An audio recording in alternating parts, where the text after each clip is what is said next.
తెలంగాణ స్థానిక సంస్థల్లో అసమ్మతి గానాలు రోజురోజుకు పెరిగిపోతున్నాయి. మున్సిపల్ చైర్మన్లకు వ్యతిరేకంగా కౌన్సిలర్లు అవిశ్వాస తీర్మానాలు ప్రవేశపెడుతున్నారు. ఒక జిల్లాలో పరిస్థితి సర్దుమణిగే లోపు మరో జిల్లాలో అసమ్మతి రాగం వినిపిస్తోంది. ప్రభుత్వం బలంగా ఉండాలంటే స్థానిక సంస్థలు కలిసికట్టుగా పనిచేయాలి. కానీ ప్రస్తుతం తెలంగాణలో పరిస్థితి వేరేగా ఉంది. ఎన్నికలకు కనీసం సంవత్సరం కూడా లేని ఇలాంటి సమయంలో మున్సిపాలిటీలో జరుగుతున్న అంతర్గత సంఘర్షణలు బీఆర్ఎస్ పార్టీకి గొడ్డలి పెట్టుగా మారుతున్నాయి.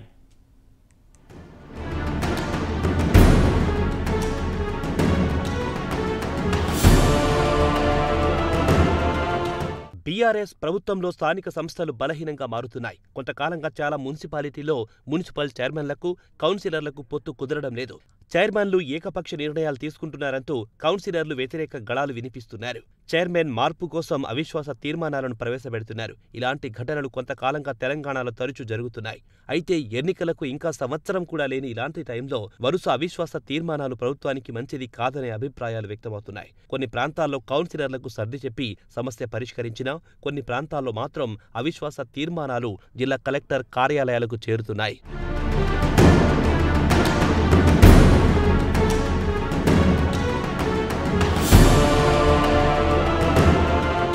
వారం రోజుల క్రితం కరీంనగర్ జిల్లా హుజూరాబాద్ మున్సిపల్ చైర్పర్సన్ గందె రాధికకు వ్యతిరేకంగా 25 మంది కౌన్సిలర్లు అవిశ్వాస తీర్మానం ప్రవేశపెట్టారు. కౌన్సిల్ మీటింగ్ కూడా నిర్వహించకపోవడంతో తమ తీర్మానాన్ని జిల్లా పాలనా అధికారికి అందించారు. చైర్పర్సన్ గందె రాధిక భర్త శ్రీనివాస్ పాలనా వ్యవహారాలు తలదూరుస్తున్నారంటూ కౌన్సిలర్లు చెబుతున్నారు. బినామీ పేర్లతో కాంట్రాక్టులు తీసుకుంటూ అక్రమాలకు పాల్పడుతున్నారంటూ ఆరోపిస్తున్నారు. తానే మున్సిపల్ చైర్మన్ అంటూ అజమాయిషీ చెలాయిస్తున్నారంటూ చెబుతున్నారు.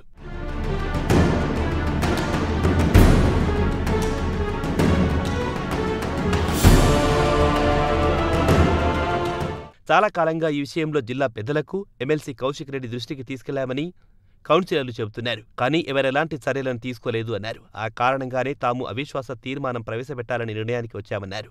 ఇప్పటికైనా ప్రభుత్వ పెద్దలు, జిల్లా మంత్రి ఈ విషయంలో కలుగజేసుకోవాలని కోరారు. ప్రస్తుతమున్న చైర్పర్సన్ను మార్చి కొత్త వ్యక్తికి బాధ్యతలు అప్పగించాలని కోరుతున్నారు. చాలా కాలంగా తమ వార్డులకు రావాల్సిన నిధులు కూడా చైర్పర్సన్ కక్షపూరితంగా నిలిపివేశారని ఆరోపిస్తున్నారు. తమ వార్డులో అభివృద్ధి పనులు నిలిచిపోయాయని చెబుతున్నారు. వెంటనే నిధులను కూడా విడుదలయ్యేలా చర్యలు తీసుకోవాలని డిమాండ్ చేస్తున్నారు. అందరికీ నమస్కారం.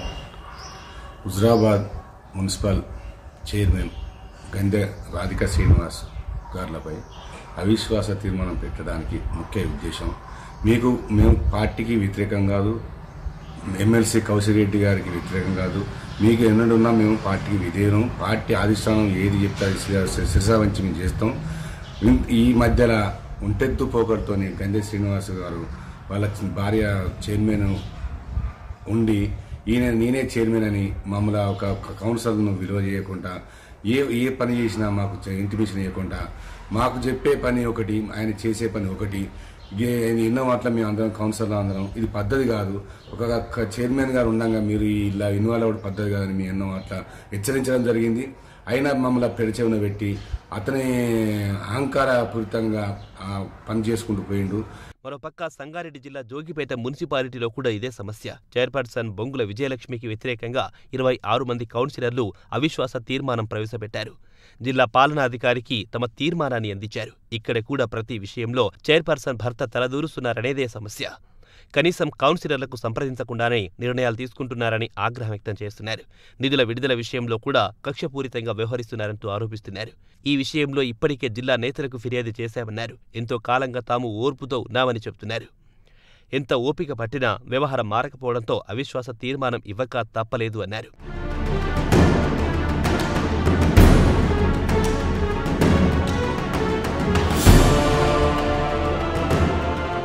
తాము కేవలం మున్సిపల్ చైర్మన్కు మాత్రమే వ్యతిరేకమని కౌన్సిలర్లు చెబుతున్నారు.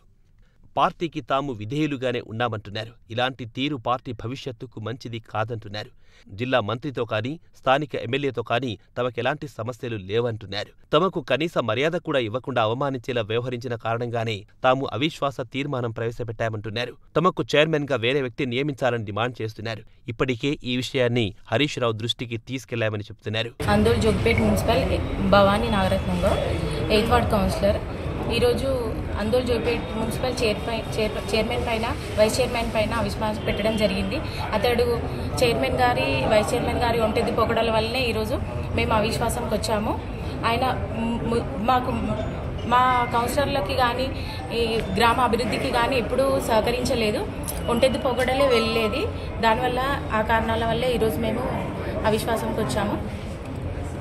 ఎమ్మెల్యే గారికి బీఆర్ఎస్ పార్టీకి వ్యతిరేకం ఎప్పటికీ కాదు, వాళ్ళకి ఎప్పటికీ విధేయులమై ఉంటామని తెలియజేస్తున్నాం. అంటే మీ పార్టీకి చెందినటువంటి మున్సిపల్ చైర్మన్ మా మున్సిపల్ చైర్మనే కానీ మా కౌన్సిలర్లకి వాళ్ళకి వాల్యూ ఇవ్వనప్పుడు ఎవరైనా ఇది అవిశ్వాసంకి వెళ్లాల్సి వస్తుంది. కాబట్టి ఈరోజు ఇక్కడికి వచ్చాము. మేము ఎప్పటికీ పార్టీకి వ్యతిరేకం కాదు, ఎమ్మెల్యే గారికి వ్యతిరేకం కాదు. అభివృద్ధి పనులకి మాకు సహకరించాలి కదా. మా కౌన్సిలర్లందరికీ ఈక్వల్ ప్రయారిటీ ఇవ్వాలి. అలాంటిది ఎలా జరగనప్పుడు మేము ఇలాంటి స్టెప్ తీసుకోవాల్సి వస్తుంది కదా. మేము అవిశ్వాసంకి వచ్చాము. ఇలాంటి విషయాలపై గతంలో చాలాసార్లు తీసుకెళ్ళాము, కానీ ఏంటంటే కరెక్ట్ రెస్పాన్స్ కాలేదు. కాబట్టి ఈరోజు ఇక్కడికి రావాల్సి వచ్చింది. భద్రాద్రి కొత్తగూడెం జిల్లా ఇల్లందు మున్సిపాలిటీలో కూడా ఇదే పరిస్థితి నెలకొని ఉంది. మున్సిపల్ చైర్మన్ దుమ్మాలపాటి వెంకటేశ్వరరావుకు వ్యతిరేకంగా 17 మంది మున్సిపల్ కౌన్సిలర్లు గళం విప్పారు. వెంకటేశ్వరరావు ప్రతి విషయంలో తమను కించపరిచేలా వ్యవహరిస్తున్నారంటూ ఆవేదన వ్యక్తం చేశారు. చైర్మన్కు వ్యతిరేకంగా తీర్మానం ఇచ్చేందుకు కలెక్టర్ కార్యాలయానికి వెళ్లారు. కానీ సమయానికి కలెక్టర్ లేకపోవడంతో తీర్మానాన్ని అందించలేదు. దీంతో వెంటనే రంగంలోకి దిగిన ఎమ్మెల్యే హరిప్రియ నాయక్ కౌన్సిలర్లను వైజాగ్కు తరలించి బుజ్జగింపు చర్యలు ప్రారంభించారు.